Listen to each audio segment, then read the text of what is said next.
I've been an artist since I made my first mud pie. And I've been an activist since the day that I refused to fold my 4 brothers' socks and underwear while they were outside playing.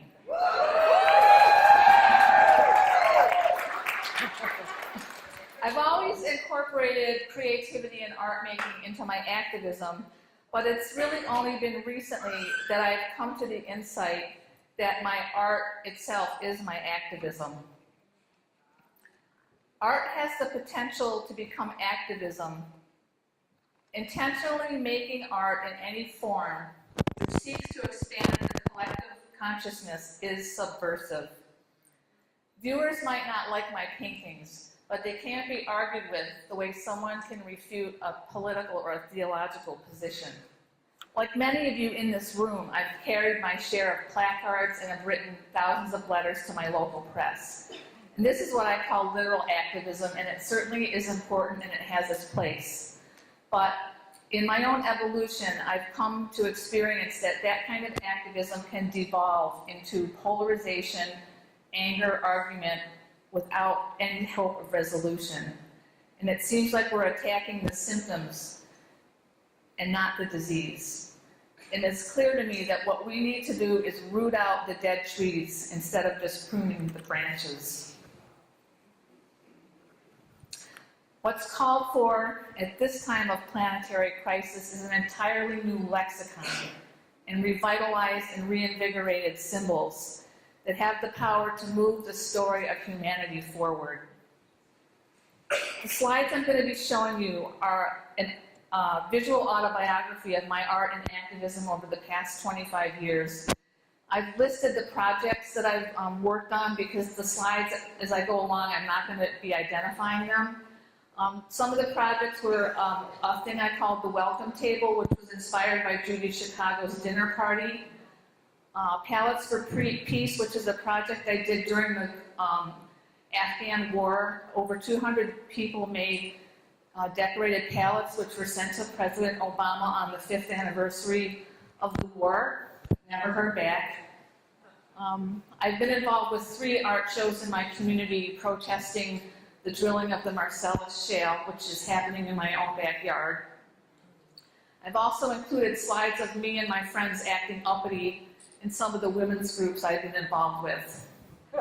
The text of my talk, or my proclamation, which turned into really a personal manifesto, is modeled after the original Mother's Day proclamation, which was written by Julia Ward Howe in 1870.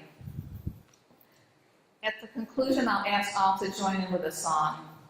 Arise, arise, arise, all women in the arts.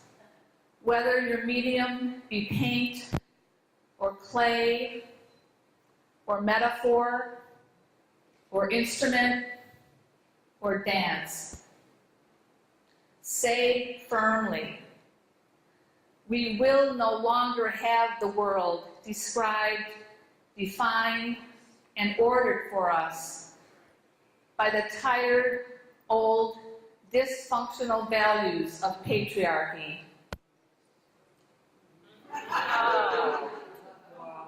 Yes. The imbalance we've experienced from the wounded masculine has brought us the reeking carnage of the desecration of our sacred Mother Earth.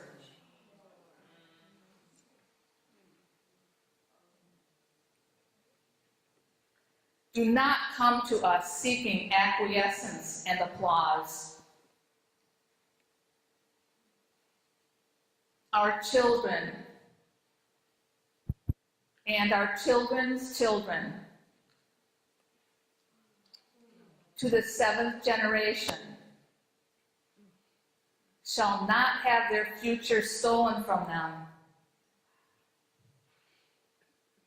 by poverty, illiteracy, tyranny, misogyny,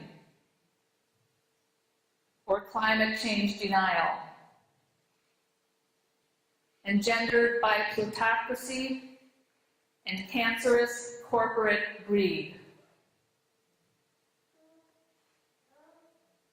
We women and artists, daughters of Gaia, offspring of the sacred womb and web of creation, are too tender of all creation. The two-leggeds, the four-leggeds, the winged ones,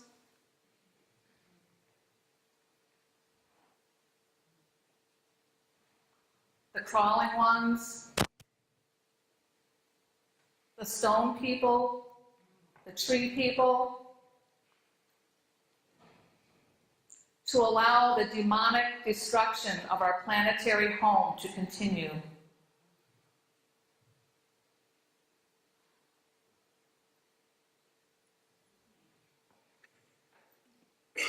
From the bosom of the devastated earth, a cry goes up with our own. It says, disarm, disarm. Let your paintbrush be your sword.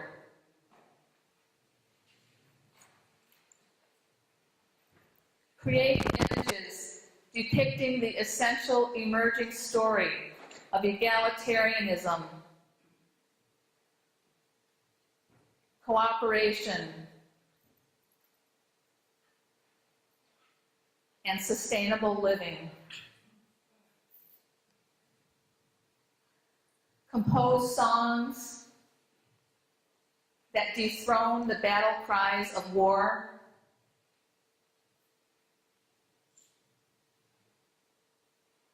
Sing in harmony,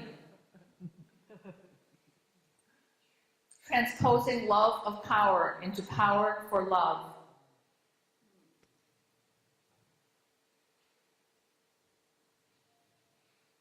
Write screenplays that debunk public fantasies of ever-expanding markets and infinite resources, and decry nostalgia for the good old days that never were. Join hands in a circle dance of celebration of our unity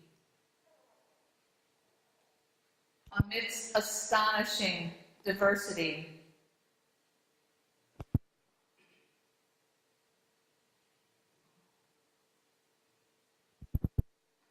Acknowledge with humility the evil empires that reign within yourselves. The shadow that falls across the face of all self-righteousness.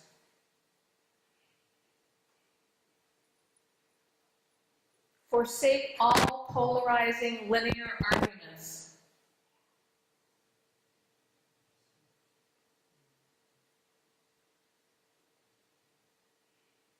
And claim artistic license as you envision, paint, sculpt, dance, and sing into being communities of justice, resilience, inclusivity, diversity, and sustainability around the globe.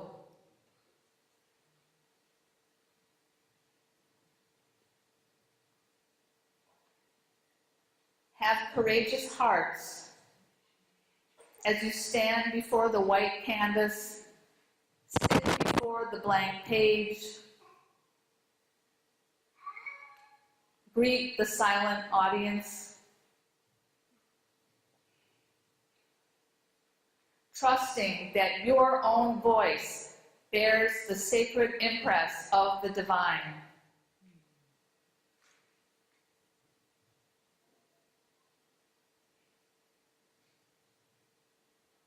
Dare to break the rules, to push the boundaries, to ask questions, to defy the gods of that's the way it's always been.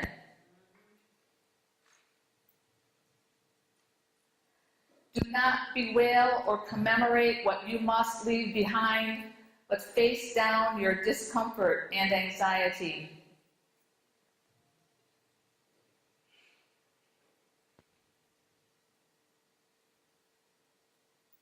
Know what is at stake and do it anyway.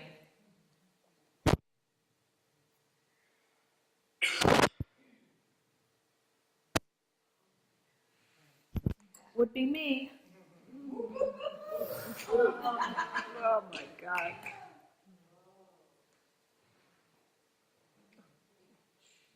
Harness the nuclear power of your imagination to push back the limits of what's known and expand the world. Open yourselves to the portal of the collective unconscious, reinvigorating ancient healing symbols and archetypes.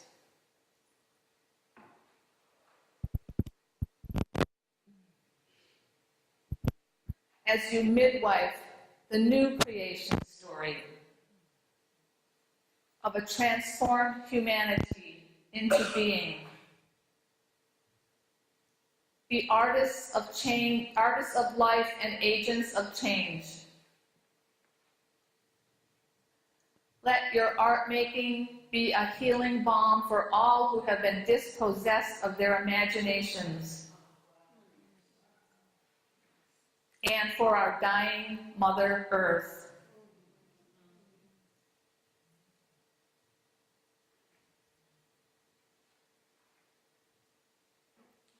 With creativity, on behalf of humanity, in the name of divinity, go forth and make art. Transform the world.